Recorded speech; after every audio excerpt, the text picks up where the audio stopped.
Okay, this is a video on the plumbing, how we've plumbed the cabin.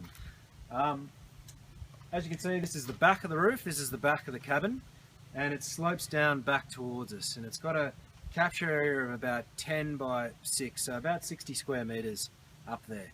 And all that corrugation, as you can see at the end here, is pointing in this direction. So when water hits the roof, it rolls back this way and drops into the gutter. So what we did is we bought a 6 meter length of second-hand gutter, and we cut it to length and then strapped it to the different beams, as you can see up there. The water comes off the roof, drops into the gutter, and comes down to this downpipe at this end. It then goes into the downpipe along this pipe and drops into this 22,000 litre 5,000 gallon tank. The tank itself is fully sealed. It's probably about half full at the moment. It's got an overflow at the top, which is also completely sealed, and we've never had it full. We've only had this for about 6 months, and we use it all the time, all the water all the time, and it's never been less than half full. Okay, so we showed you the water is coming down the downpipe and it's going into this tank here. It's about half full at the moment. So what happens then, you've got a outlet at the bottom here, which is a 2-inch outlet. We've got that going into, I think it's a 3/4 inch bit of SharkBite. You can buy this from any plumbing shop. It's for DIY plumbers. They wouldn't say that, but it really is, because it's pretty foolproof. All you need are the connection points, which go into virtually any connection you can imagine. And then all you literally do is push the SharkBite into that bit there until it goes click, and you've got a completely sealed join that won't leak. And this stuff's light and it's cheap as chips. For 4 meters you get is about 16 bucks, so it's really cheap. So that is open and it stays open all the time, that tap, so there's water constantly flowing through here. Down here we've got just a T section, which is these pieces are about 2 bucks each, the T's or the joins. And then this goes into another tap, which is a few bucks. Open it up and you got fresh clean water just coming straight out of that tap and straight out of that tank, and we can attach a hose to that and water the garden down the track. So then this goes into the inlet for the pump just here. This is a 12 volt pump. It's 8.3 litres per minute, and it runs off. It needs 3 amps with max amps of 7.5. The inlet here is, they don't provide you with the actual tubing for the inlet, so we had to actually go and buy some tube just from the hardware store, and we just sealed it with some pipe sealing glue and these ring tie things that you screw up to tighten, and that provides a pretty good seal on both sides, and that fits nicely over the SharkBite. The actual pump itself, you've got these 2 electrical cords.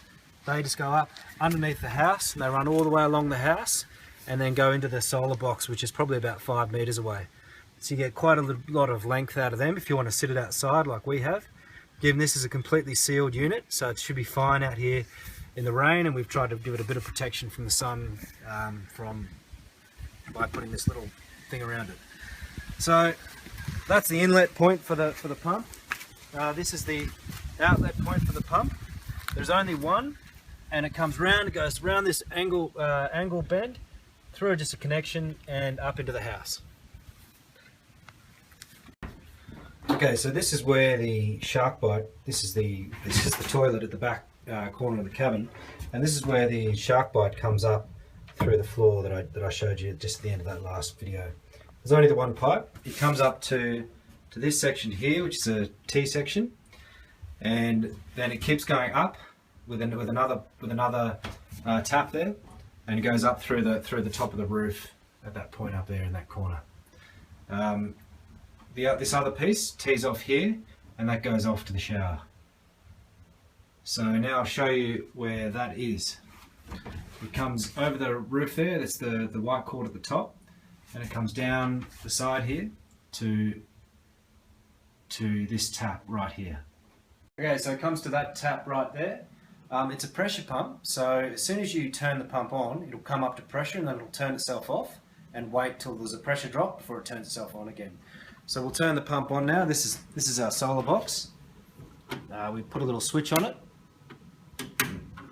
and you can hear that, just that one little pump. That's the pump coming up to pressure.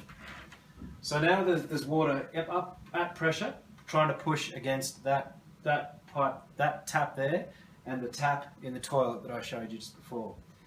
That tap then is connected into this hot water, which is a outdoor, which obviously this isn't outdoor, but this is an outdoor hot water heater. It's from Country Comfort. You use this to have a hot shower when you're camping, that kind of thing. But it works absolutely fantastically. It really heats water really well for a shower.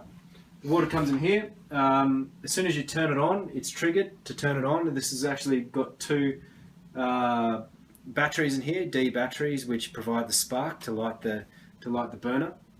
So it doesn't need any electricity at all. The water comes in, instantly lights the burner, and then this is the gas connection down here, and we've got the gas bottle down here at the bottom here. So just to show you how it all works, then you've got the hot water coming out of this white pipe, which is connected to your shower here. So if I turn this, if I'm standing here and I'm ready to have a shower, I just turn that tap and everything should start, and I should have hot water come out of the tap. So there you can hear the water, the actual burners turning on, and you can see the temperature start climbing. And we've got this set at the moment. You just set it for your conditions at the time, and you do have to change the amount of gas and the amount of water you use between summer and winter. But 35 degrees, that's a pretty good shower right now. And this will we'll get this up to probably 40, 41 degrees, and maybe in the winter we'll have it at about 45 degrees just to have that hotter shower. But yeah, it makes for a lovely hot shower, and it's not determined by the temperature outside or by the amount of solar hot water you can produce. It's going to run like that all the time. To turn it off, all you do is close the tap again, and that instantly turns off both the pump and the gas heater. So it's as simple as that. Okay, so this is back up to pressure now. The pump's still on. The shower tank's off, and as I showed you, there's only two ways the water can go: towards the shower or towards the header tank. So now if I turn this one, the pressure will jump off, and the water will flow up this tube, right up onto the header tank, which we'll show you in a second. So I just turn that on, and you can hear the pump start, and it'll start pumping water straight from that bottom tank, that big green tank, up to a header tank that I'll show you now. Okay, so where I showed you the tap was that was going, the shark bite, the tap that's coming out of the roof, this is the point right here, and this flows directly up through this pipe, and it flows up, and it's the one that's going over the top of the header tank up there. That header tank, we just bought that on eBay, Gumtree, for it's 500 litres, and we bought it for $100. We had to completely seal it up, so the water here goes up into the top of that header tank and fills it up. See the overflow pipe coming out there, we stuck that on and put a little connector on the end there which seals it properly from insects and frogs and things. And the reason we did that is if we're sitting inside, we can turn the pump on, it'll start filling the header tank. When it gets full, it'll go along that pipe, it'll drop out, it'll hit this tin roof, and we'll be sitting inside and it'll sound like it's raining, and we'll know that it's full, and we can go and turn the pump off and we know the header tank's full. So it's just a fail-safe way for us to not turn the pump on and then go and do something else and completely forget about it. So that's how we fill the tank. Then you've got this second pipe which comes from the outlet of the tank, and that's constantly open, and there's always water flowing down through here. And then I'll take you inside and I'll show you where that pipe goes and what we use that water for. Okay, so this is where the pipe comes in at the roof here. Remember, this is the one where it's going out into the header tank, and this is where it's coming back in. So it runs along the top of the beam, keeps running along the top of the beam, goes past the shower, which has got nothing to do with the shower, and then tees off here and comes down into a copper pipe here. It's got this tap here, and it goes into this basin which we've fixed to the bench here. Turn the tap on, and we've got water which we can wash our hands with, brush our teeth with, drink from. That's perfectly clean, clear rainwater. Then we've jerry rigged up a pretty terrible bit of plumbing down the bottom here, S-pipe, which is simply a funnel which goes into a piece of 2-inch pipe which we have gone through the floor, and I'll show you where all the plumbing's done at a later stage. We've also, just for the sake of the plumbing, added a drain here, which also is just a 2-inch drain going down underneath the floor, and I'll show you where all that comes out. Now this pipe keeps going after it's teed off for the basin and comes down to the kitchen sink. Down here, this is the one we've probably used the most. I've added this little piece on at the end here, which is just to control the flow, so that if we turn the flow on at maximum speed, it's not going to go everywhere. That's as hard as it comes out, and as you can see, it's still quite hard. And like we said, that's absolutely beautiful rainwater. That's delicious to drink. It's far better than the stuff we get in town. And this is all copper pipe, which we think looks quite nice. But the copper pipe goes straight into the shark bite. You can get the copper to shark bite connection, a couple of bucks. Every connection you can think of for shark bites there. It's great stuff. None of this ever leaks. We've never had a single problem with any of this. As you can tell, when we turn the tap on here, it's all being gravity fed from that header tank. So we can simply fill that header tank up and just use the water when we're out here on the weekends, and then not have to fill it up for, say, 2 to 3 months. We've probably filled it up 3 or 4 times in the last 6 months. So we find that system works really well because you're not using power. You're only using power when you're pumping the water into the header tank. Even then, you're not using a hell of a lot, but the pump is quite loud. So just in terms of having a nice, relaxing environment, if you've got gravity-fed water and it's not leaking and it does the job and it's not freezing, and it's a great solution, we think. So that's our plumbing solution. This also goes as a sink that we just bought from the local hardware store. Another jerry-rigged plumbing job down here. Just goes into an elbow joint and out the back and down under the house. So sort of a final step, I'll show you where all the grey water goes out of this. Okay, so just starting at this end for the actual plumbing, the underfloor plumbing. This is coming from the shower at the end here, and there's the black pipe that you can see that's twirling around it is coming from the toilet.